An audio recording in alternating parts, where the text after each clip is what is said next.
नमस्कार, स्वागत है आपका प्रॉम्प्ट टाइम न्यूज़ में। झीलों का शहर भोपाल, जो कभी अपनी हरियाली के लिए जाना जाता था, धीरे धीरे गैस चैम्बर में तब्दील हो रहा है। शहर में अंततः एयर क्वालिटी का संकट सुलगने लगा है। इस साल अब तक 140 दिनों तक भोपाल की एयर क्वालिटी मध्यम और बहुत ख़राब श्रेणियों के बीच रही है।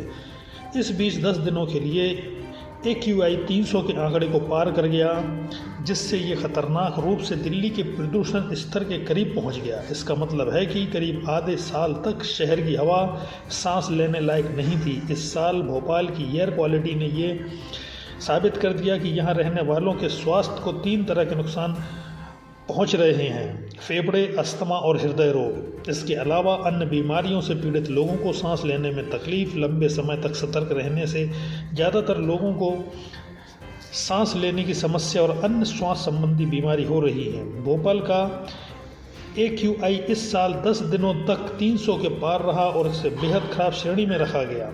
इसका मतलब ये है कि शहर का प्रदूषण स्तर राष्ट्रीय राजधानी दिल्ली से बहुत दूर नहीं है।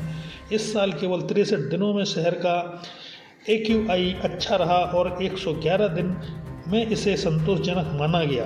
विशेषज्ञों ने बताया कि साल के इस समय में वायु प्रदूषण न केवल पटाखों के कारण बल्कि अन्य कारकों के कारण भी बढ़ता है। सर्दियों में अलाव जलाने से वायु प्रदूषण बढ़ता है। मानसून के दौरान प्रदूषण का स्तर कम हो जाता है, लेकिन बारिश नहीं होने और उसके बाद क्षतिग्रस्त सड़कों और अन्य गतिविधियों के कारण और बढ़ जाता है।